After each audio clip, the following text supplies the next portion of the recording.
भविष्य आफ्नो आफै नै अरूको हिआई बनाउँदैन यो देश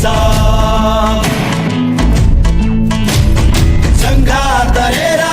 चाल्नु छ पाइला नथाक है अहिले बदल्नु छ परिवेश बल्ने छौरा त माराको बलेर चिच्याई डाकमा डाको छोडेर उड्ने छ देश उदाउने छौ